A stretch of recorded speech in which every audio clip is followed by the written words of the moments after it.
Au milieu de la grande ville, nous voici rassemblés et rassemblant notre vie et la vie du monde. Sagesse et misère, jeunesse et fatigue, famine et joie, cris et solidarité, questions et doutes, confiance et espérance. Tout est rassemblé. Et nous tous ici, nous sommes rassemblés avec les enfants de l'école biblique, avec Abel, Jacob et Simon.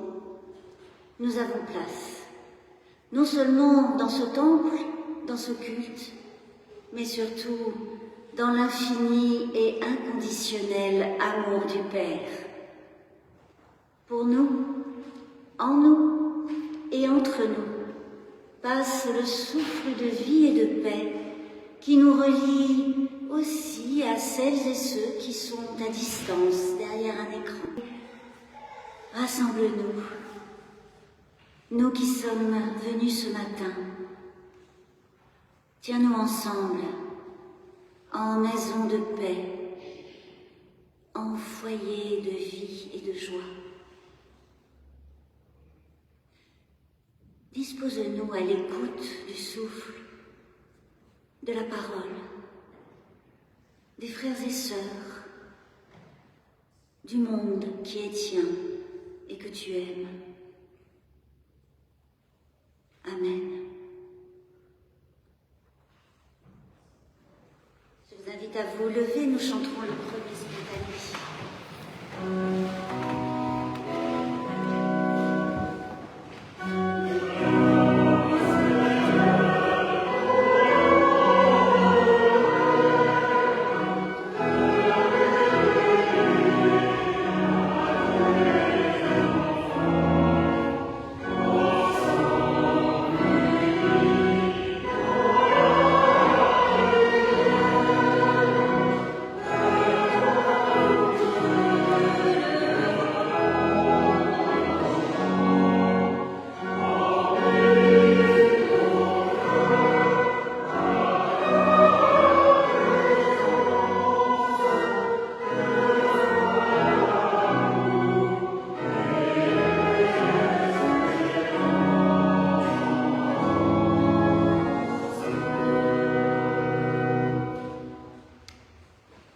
Je vous invite à vous asseoir avant la louange parce que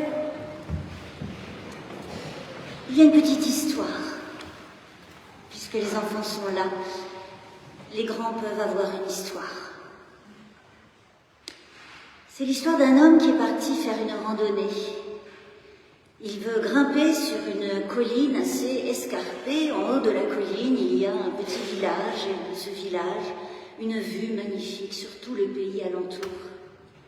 Mais comme la colline est escarpée, le chemin grimpe sec. Et puis, c'est un sentier, c'est pas une grande route, alors il y a des cailloux, des épines, des ronces. Et puis il fait beau, il fait chaud. La montée est éprouvante. Alors, au détour, après un virage, notre homme décide de s'asseoir un peu au bord du chemin pour souffler, boire une gorgée d'eau. Et il s'installe là, il s'assoit. Et puis soudain, il entend des petits pas pressés sur le sentier qui grimpe. Et là, surgit de derrière le chemin une petite jeune fille, toute jeune, peut-être 10-12 ans à peine. Et elle porte sur son dos un petit garçon, 7-8 ans. Le petit garçon est blessé, il a la jambe toute écorchée, il saigne. Et la petite fille marche, elle court même sur ce sentier escarpé. Certainement va-t-elle rejoindre sa maison dans le village en haut de la colline. Alors l'homme, voyant cela, lui dit « Mais ma petite fille, tu portes là un bien lourd fardeau ?» Et la petite fille lui répond « Oh monsieur, ce n'est pas un fardeau, c'est mon frère. » Et elle continue. Je vous invite à vous lever encore pour le temps de la louange dans laquelle Jacob va nous conduire.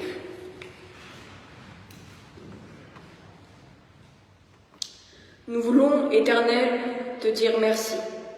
Merci pour le pain, le vent, la terre et l'eau, pour la musique et pour le silence, pour l'amitié et la solidarité.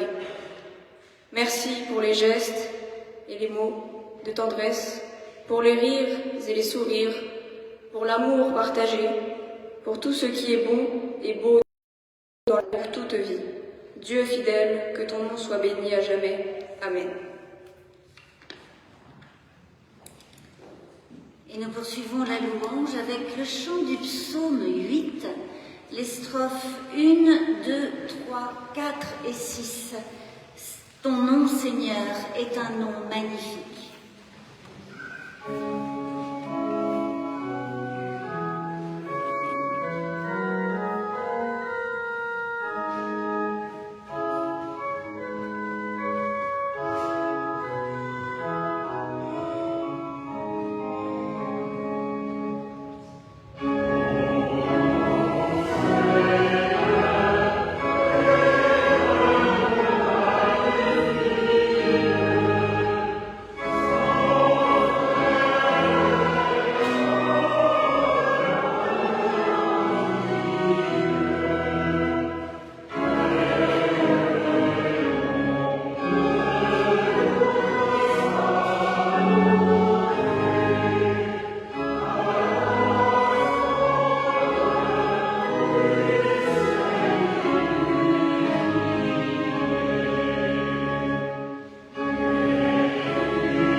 Prenez place.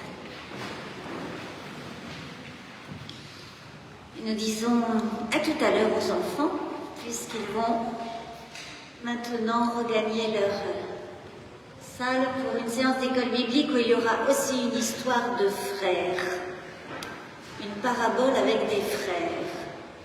Peut-être que cela vous dit quelque chose.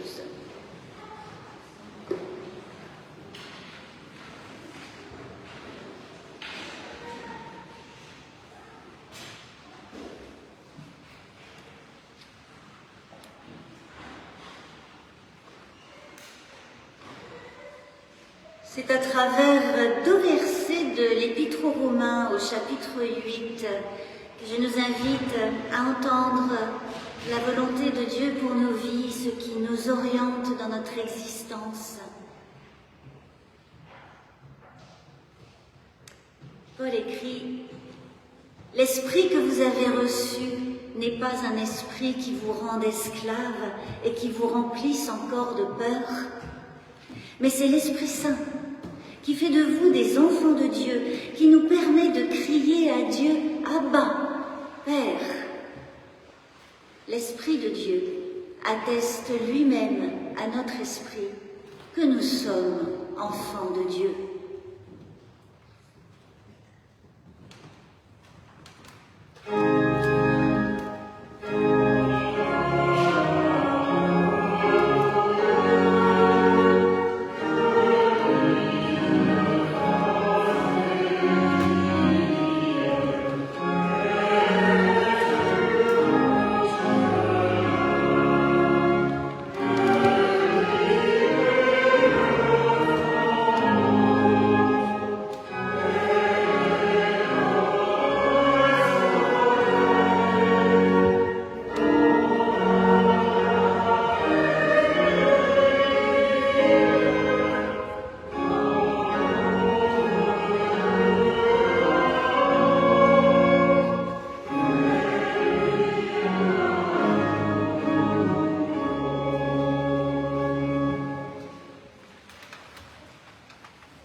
Et nous nous recueillons chacun et ensemble dans la prière de confession en suivant Abel qui va nous y conduire.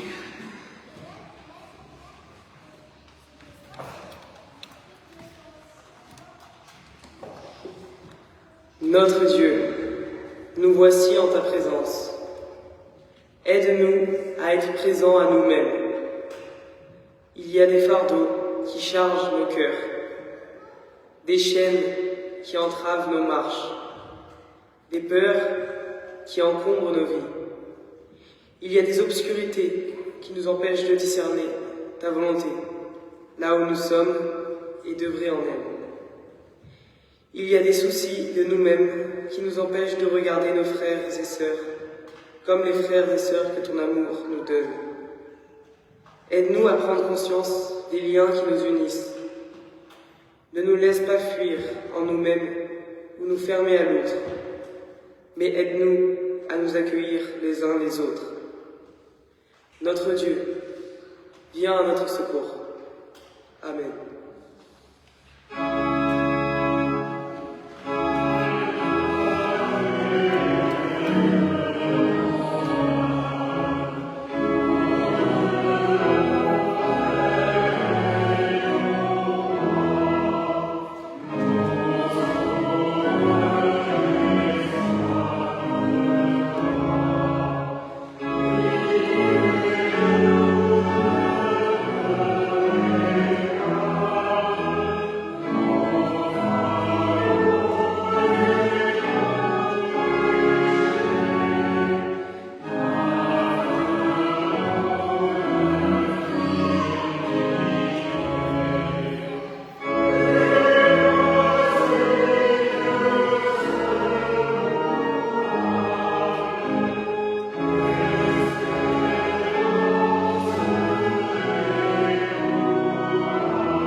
Levez-vous pour entendre l'annonce du pardon de la part de l'Éternel.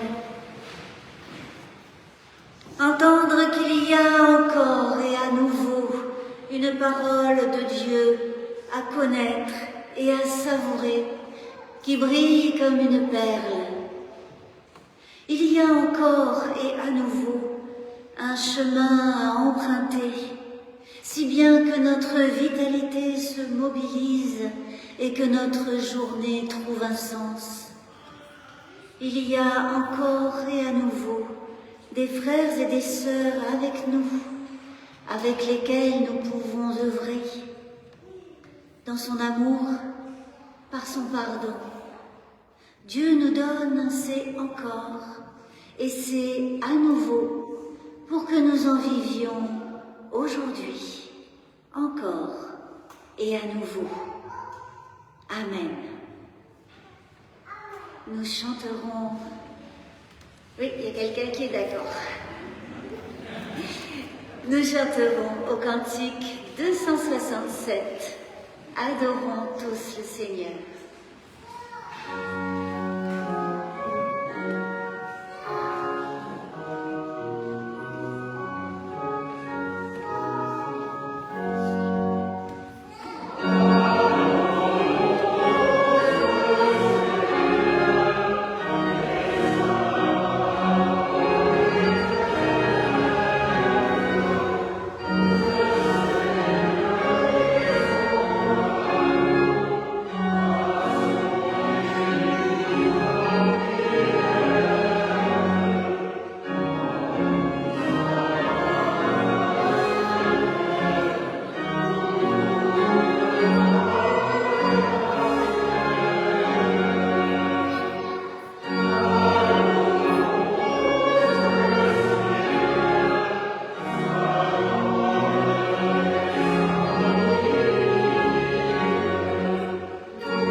C'était hier et c'est aujourd'hui la dernière étape du parcours de catéchisme pour Simon, Abel et Jacob. Et comme à chaque fois qu'ils sont venus participer au culte cette année, eh bien c'est donc le texte qui marque cette dernière étape que je vous propose à votre méditation de ce jour. Et comme à chaque fois cette année, puisque nous avons suivi un parcours de parabole en parabole, eh bien ce sera une parabole. Dans l'évangile selon Luc, nous allons donc entendre au chapitre 11, du verset 1 au verset 13, la petite parabole est au milieu, mais le contexte est très important. Jésus priait d'un jour en un certain lieu. Lorsqu'il eut achevé, un de ses disciples lui dit « Seigneur, enseigne-nous à prier, comme Jean l'a aussi enseigné à ses disciples. » Il leur dit « Quand vous priez, dites « Père, que ton nom soit reconnu pour sacré, que ton règne vienne. Donne-nous chaque jour notre pain pour ce jour. Pardonne-nous nos péchés, car nous aussi, nous remettons sa dette à quiconque nous doit quelque chose. Et ne nous fais pas entrer dans l'épreuve. » Il leur dit encore, « Qui d'entre vous aura un ami chez qui il se rendra au milieu de la nuit pour lui dire « Mon ami, prête-moi 3 pains, de mes amis est arrivé de voyage chez moi et je n'ai rien à lui offrir. Si de l'intérieur l'autre lui répond « Cesse de m'importuner, la porte est déjà fermée, mes enfants et moi nous sommes au lit, je ne peux pas me lever pour te donner des pains. » Je vous le dis, même s'il ne se lève pas pour les lui donner parce qu'il est son ami, il se lèvera à cause de son insistance effrontée et il lui donnera tout ce dont il a besoin.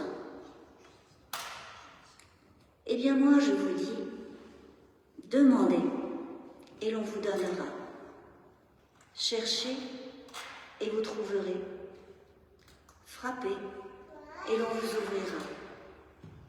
Car quiconque demande reçoit, qui cherche trouve, et à qui frappe on ouvrira. Quel père parmi vous, si son fils lui demande un poisson, lui donnera un serpent au lieu d'un poisson? Ou bien s'il lui demande un œuf, lui donnera-t-il un scorpion?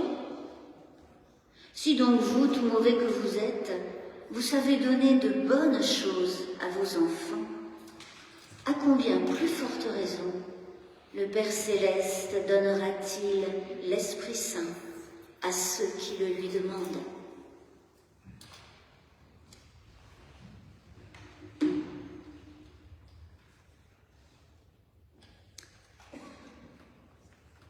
Quelle étrange petite parabole! Une histoire d'amitié, d'amis, mais qui semble conduire dans une impasse. Et pourtant, Jésus dit que cela se terminera plutôt bien. C'est donc l'histoire d'un ami voyageur qui arrive sans prévenir, en pleine nuit, chez son ami qui n'a rien à lui offrir pour le restaurer. C'est un ami démuni qui ne peut même pas faire œuvre d'hospitalité. C'est déjà une situation assez gênante. Manquer à l'hospitalité par manque de pain. Alors l'ami démuni se précipite en pleine nuit chez un autre de ses amis pour lui demander du pain, 3 pains pour l'ami voyageur. Mais cet ami-là se trouve importuné par la demande de l'ami démuni. D'ailleurs, la parabole porte souvent le titre de « l'ami importun ». Donc l'ami importuné ne veut pas se déranger. Je suis couché, la porte est fermée. L'ami démuni est renvoyé à son manque de pain et d'hospitalité envers son ami voyageur. Et nous nous demandons, mais qu'est-ce que c'est que cet ami qui ne rend pas service à son ami? Que signifie l'amitié si un ami refuse d'être dérangé par son ami? Et pourtant Jésus poursuit en disant que finalement, l'ami importuné finira par se lever et par donner du pain à l'ami démuni, et donc l'ami voyageur sera restauré. Car l'ami démuni insiste, effrontément. C'est sur l'ami démuni que la parabole met l'accent. C'est lui, semble-t-il, que Jésus propose à l'identification des disciples, ce qui n'empêche pas que nous puissions aussi parfois nous reconnaître dans l'ami voyageur qui arrive sans prévenir, ou dans l'ami importuné qui râle beaucoup. Mais donc, l'ami démuni, c'est lui qui se mobilise de son ami voyageur affamé à son ami endormi qui l'importune. C'est lui l'ami qui demande du pain. Comme d'ailleurs la prière enseignée par Jésus met en son centre le pain nécessaire pour l'aujourd'hui. Et comme dans la suite de l'enseignement, après la parabole, la suite de l'enseignement de Jésus le révèle particulièrement, c'est la dimension de la demande dans la prière. Demandez et l'on vous donnera. Donc, il y a quelque chose qui est dit au sujet de la prière à travers cette histoire d'amis, d'amitié, de pain et de demande. L'ami, l'amitié, dit quelque chose au sujet de la prière. L'amitié représente ici une manière d'être. Être ami, c'est une manière d'être. L'amitié, c'est cette relation qui noue deux personnes ou plus, qui justement leur permet de dire « nous ». Le « nous » d'une communauté où le singulier de chacun est reconnu et est indispensable pour qu'il y ait le « nous » pluriel. Elle est une relation, l'amitié, dans laquelle le souci de l'autre est donc vif. Il n'y a pas d'indifférence. L'amitié, c'est une attention à l'autre, une attention à l'être de l'autre, une présence qui vise au bien et au bon pour l'ami. Nous éprouvons cela dans nos amitiés. Et cela est dit aussi dans le nom du bulletin mensuel du foyer de l'âme, qui s'appelle l'amitié. L'amitié qui relie, qui inscrit dans un nous pluriel, mais sans condition et sans frontières. Être ami, c'est une manière d'être relié en reconnaissance, en confiance et dans la certitude que l'autre est important. La certitude qu'il est important que l'autre soit présent et soit vivant.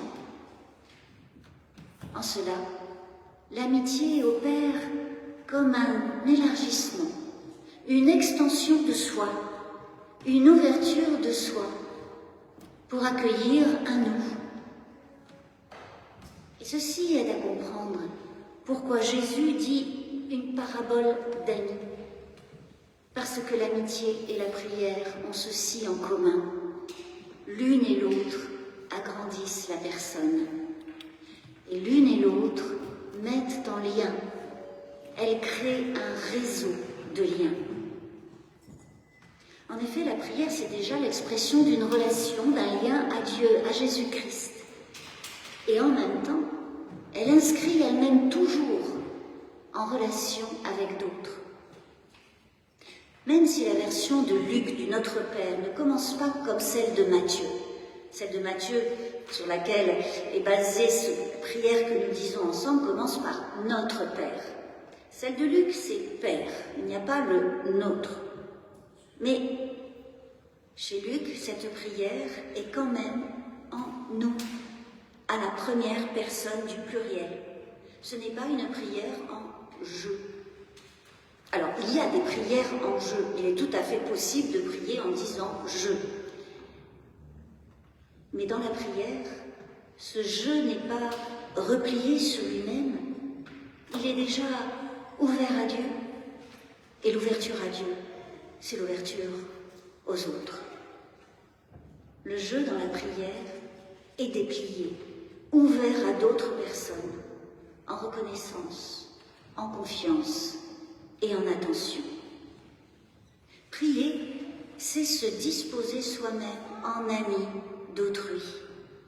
C'est devenir un ou une amie, se relier, s'allier, se tisser un réseau de liens entre humains, et peut-être au-delà entre tous les vivants, et peut-être au-delà entre tout ce qui est.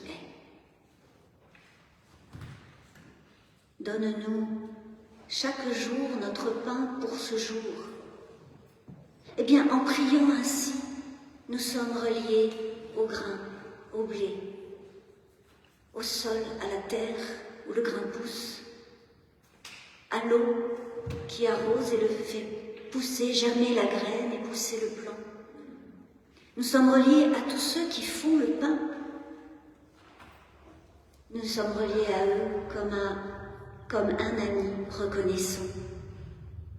Et en priant ainsi, nous sommes aussi reliés à ceux qui manquent de pain. Nous sommes reliés à eux comme des amis qui se soucient d'eux et qui peuvent agir pour eux. La prière engage une manière d'être particulière, se devenir cet être ami pour autrui, et sans même exiger la réciprocité et que l'autre se montre comme un ami. Ensuite, le pain dit aussi quelque chose au sujet de la prière. Le pain qui est le symbole de ce dont nous avons besoin pour manger, pour vivre. Et le pain est même un double symbole. Il est celui de toute nourriture, pas seulement du pain. Tout ce que nous mangeons pour rester vivant, pour que notre corps soit restauré, puisse grandir, soit renforcé. Alors le pain est toujours pain de partage, pain à partager, car tous ont besoin de manger. Et en cela, le pain est toujours pain de justice. Et la prière rappelle cette exigence. Elle l'inscrit en exigence, en réquisition de celui, de celle qui prie, pour l'engager. La prière n'est pas le gage d'une bonne conscience, et il n'est pas possible de se tenir pour quitte envers ceux qui manquent de pain, parce qu'on aura prié, Père, nous te prions pour ceux qui manquent de pain. Le pain dans la parabole, c'est ce pourquoi l'ami démuni insiste lourdement, effrontément. La prière mobilise au service de celles et ceux qui n'ont pas de pain, qui n'ont pas les moyens de vivre. Elle rend responsable pour prendre part à la restauration, au soulagement. Et lorsque nous sommes impuissants, comme l'ami démuni, lorsque nous ne pouvons pas nourrir, soulager, apaiser, eh bien c'est cette impuissance même qui nous plonge dans la prière, et c'est cette impuissance qui est déposée dans la prière, afin que la résignation, l'oubli, l'indifférence n'envahissent pas nos consciences. Le pain, c'est aussi le symbole de ce qui fait vivre au-delà de la nourriture. L'humain ne vit pas de pain seulement. Lorsque nous partageons le pain de la Seine, comme nous l'avons fait dimanche dernier, il est signe de la vie du Christ qui nous est donné pour notre vie. Nous parlons aussi en Église du pain de la parole qui nourrit, qui fait vivre. Et nous pouvons aussi parler du pain de la grâce qui restaure l'être, le relève, le soutient. Cette nourriture de l'être, le Christ, la parole, la grâce, nous n'en disposons pas, mais elle est offerte. Et la prière peut être alors aussi remerciement et louange pour ce qui est donné. Mais la prière est manière de s'exposer, de se disposer.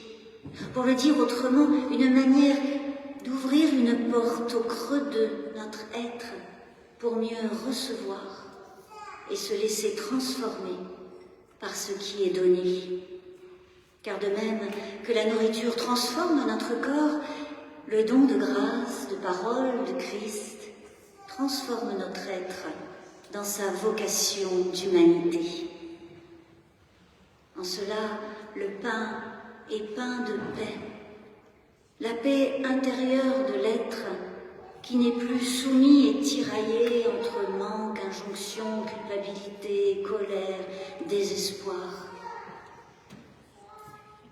Pain de justice, pain de grâce, pain de paix, ce sont peut-être bien les trois pains que l'ami démuni réclame et qu'il reçoit pour pouvoir à son tour les donner. Enfin, la demande dit quelque chose de la prière. Et c'est sur ce point que Jésus termine son enseignement. Il n'y a pas que des prières pour demander, mais la demande est peut-être la forme de prière qui interroge le plus.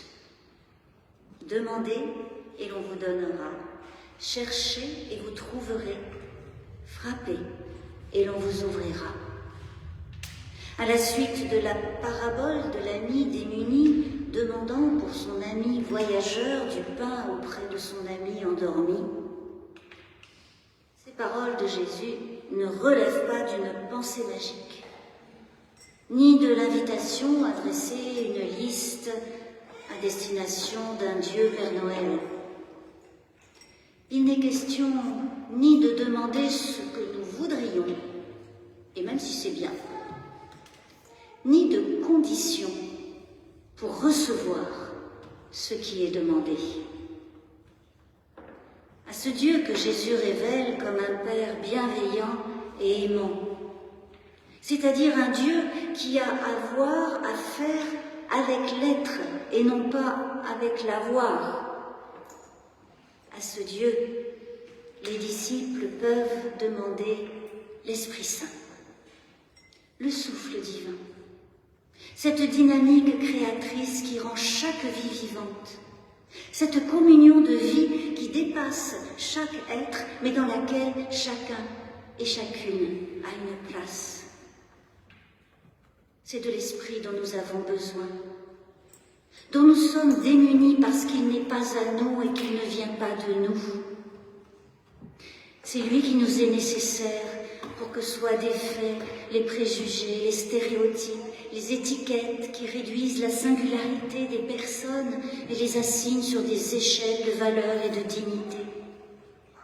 C'est le souffle saint qui nous décale du centre du monde. Vous savez, cette place où nous aimons bien nous installer, où nous nous devenons si souvent, même si c'est un tout petit monde. Mais l'Esprit nous en décale. Il nous mobilise au-delà de notre propre intérêt. C'est de l'Esprit dont nous avons besoin pour devenir des vivants, vraiment vivants. Oui, c'est de lui dont nous manquons. Ce qui n'est ni une faute, ni un péché. Au contraire, ce manque est à l'origine du désir d'être vivant, d'être vraiment, d'être autrement que de fatalité, d'enchaînement de causalité et de conséquences, autrement que de reproduction plus ou moins imposée de quelques modèles. L'ami démuni manque de pain, mais cela ne lui est pas reproché.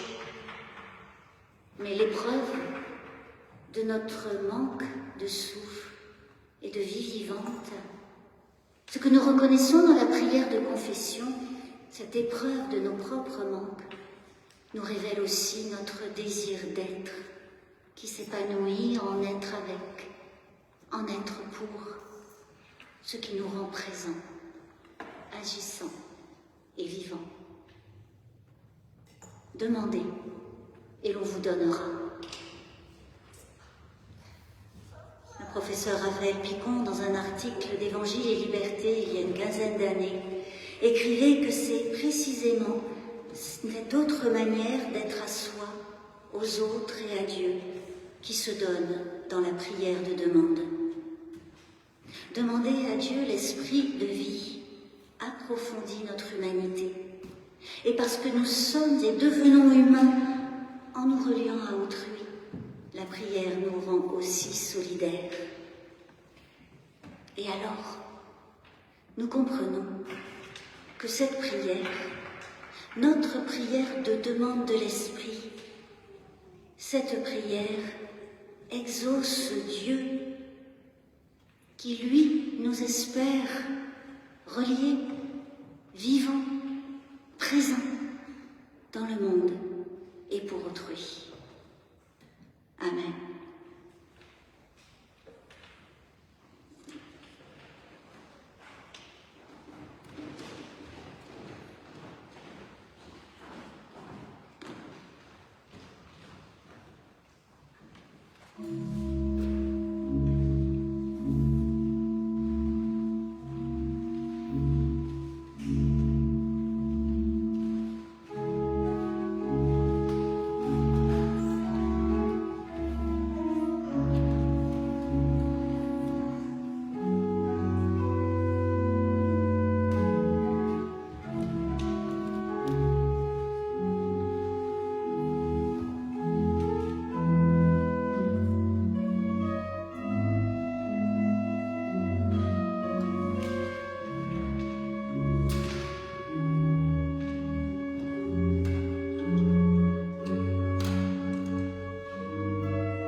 Je vous invite à vous lever et à vous associer à cette confession de foi que Simon va dire.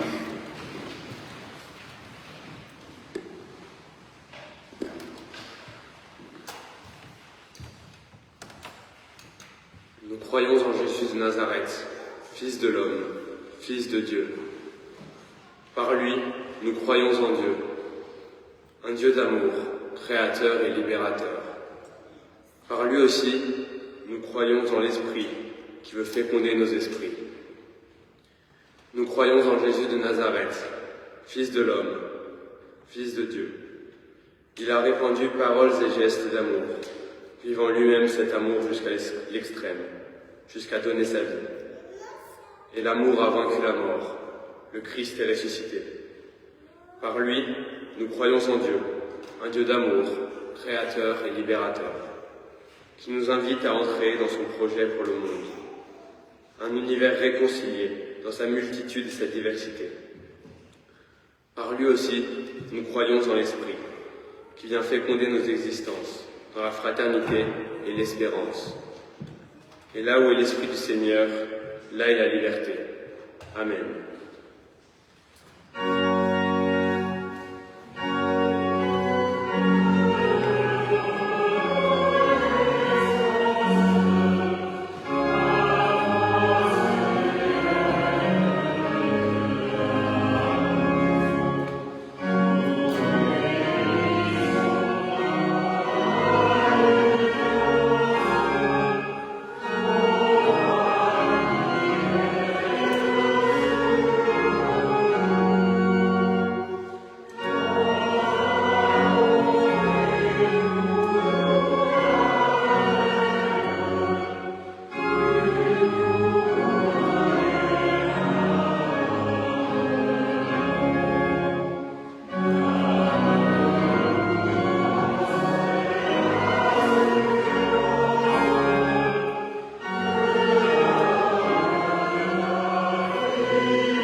Voici le moment de partager des annonces. Comme tous les dimanches, la collecte au profit de l'épicerie solidaire de la Croix-Rouge a lieu un peu avant, après un peu le culte, et elle aura lieu dimanche prochain, comme tous les dimanches. La liste pour l'établissement de la permanence des personnes qui veulent bien assurer cette ouverture de la collecte est affichée sur une des portes dans l'entrée, donc merci de vous y inscrire. Il reste quelques dimanches du mois de juin et les dimanches du mois de juillet, puisqu'il y aura culte tous les dimanches du mois de juillet, et la collecte sera assurée tout le mois de juillet aussi. Donc n'hésitez pas à vous inscrire, il faut juste pour cela arriver vers 10h. À 10h pour ouvrir la porte et recueillir ce que les uns et les autres apportent.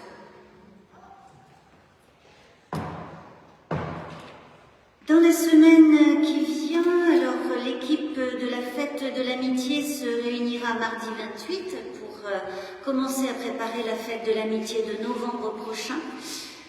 Vu l'ampleur de la manifestation, il faut s'y prendre un peu à l'avance, donc cela commencera mardi prochain. Jeudi 30, ce sera la pause spirituelle, comme tous les jeudis, dans le temple à 12h30. Une pause de musique, de silence, de goût de silence, de partage biblique et de prière. Ensuite, je voudrais signaler vendredi 31 un concert qui aura lieu au temple. C'est la 3e fois que nous ouvrons le temple à un concert organisé par la FRAN, qui est une association qui œuvre en faveur des femmes d'Afghanistan.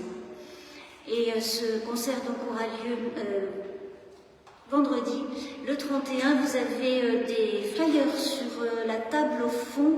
N'hésitez pas à en prendre et à distribuer. C'est une action qui est importante. Et cela aide aussi à ne pas oublier. Samedi 1er, ce sera la visite de Rouen-Jumièges pour les personnes qui se sont inscrites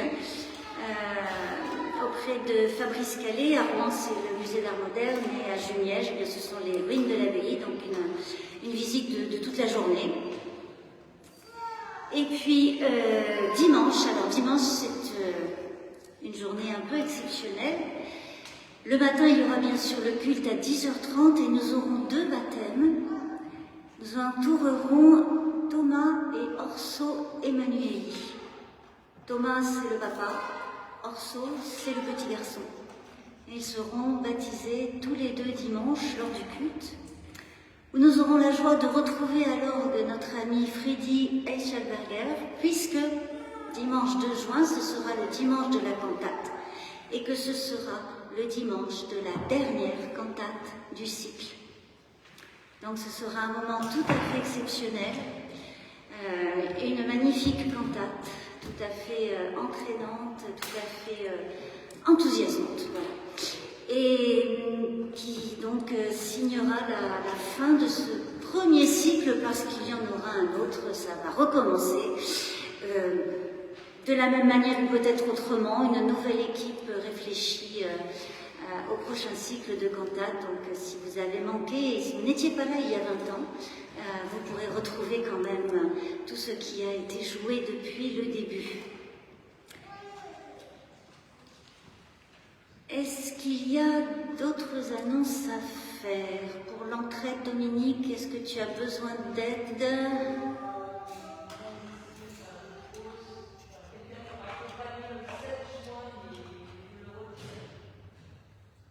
Le 7 juin. Ah oui, un accompagnement donc pour amener à l'OFPRA ou à la CNDA une personne pour l'accompagner. Voilà, d'accord. Tu le rediras dimanche prochain. Mais bon, vous êtes déjà au courant. D'autres choses?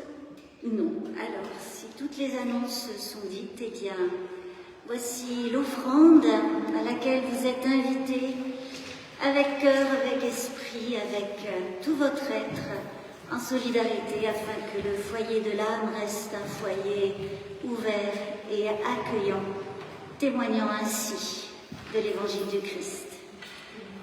Pendant cette offrande, nous nous levons pour chanter au cantique 242. Nous t'invoquons au Seigneur.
nous nous rassemblons dans la prière d'intercession.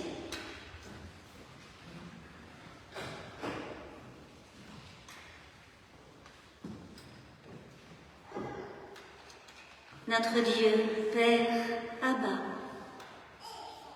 nous nous tournons vers toi dans la prière et nous faisons place en nous à d'autres que nous-mêmes,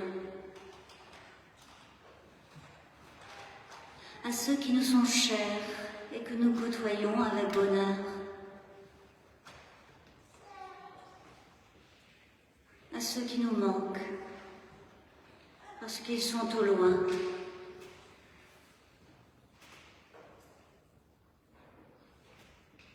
à celles et ceux qui, au près ou au loin, manquent de présence, de reconnaissance, de pain, de moyens de vivre dignement et de souffle.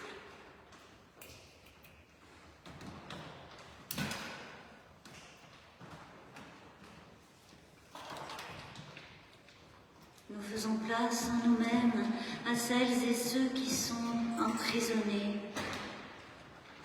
dans des logiques de pouvoir et de possession,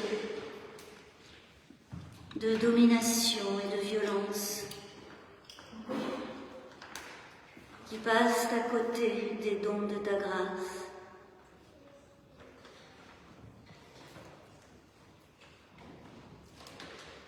Faisons place en nous à celles et ceux qui protestent, militent, luttent en faveur de leurs frères et sœurs humains et pour ta création de bonté et de vie.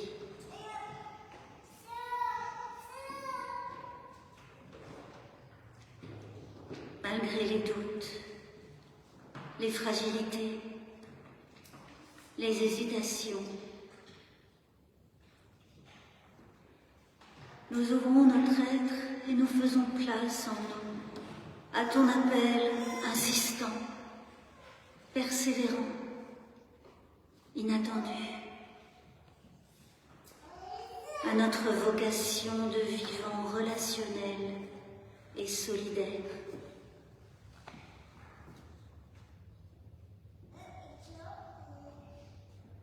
Notre Dieu, Père, Abba, nous t'en prions, nous te le demandons.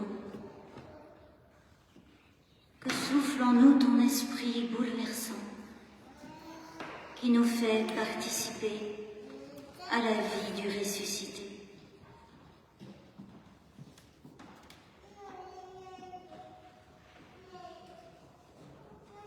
Et aujourd'hui, je vous invite à chanter le Notre Père. La feuille se trouve avec la feuille de culte que vous avez reçue.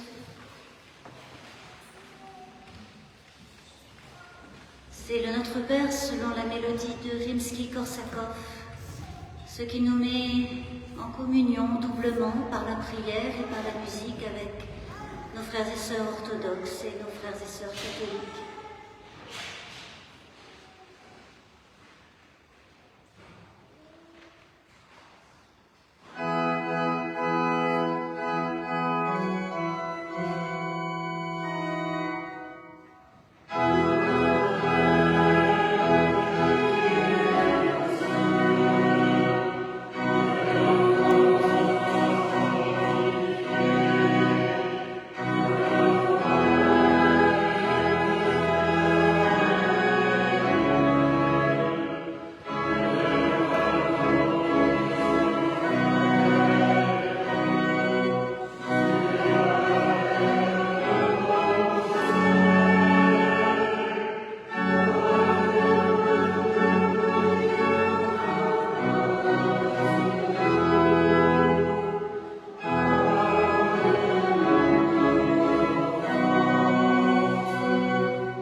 Je vous invite à vous lever pour entendre l'exhortation et puis nous chanterons le dernier spontané avant la bénédiction.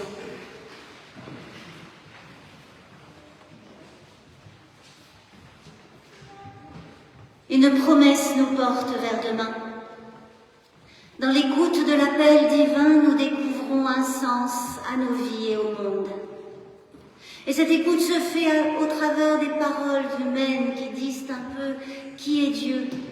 Et dans toutes les Écritures qui disent l'amour de Dieu pour chacun et chacune, pour tous et toutes. Et cette écoute se fait dans les rencontres des visages d'hommes et de femmes en qui nous reconnaissons un frère et une sœur devant lesquels, pour lesquels nous nous tenons en amis.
Amis, frères et sœurs, dans ce monde où nous vivons et qui est tant aimé de Dieu, chaque jour et pour toujours, nous sommes bénis, encouragés, accompagnés, gardés dans l'infini amour du Père. Amen.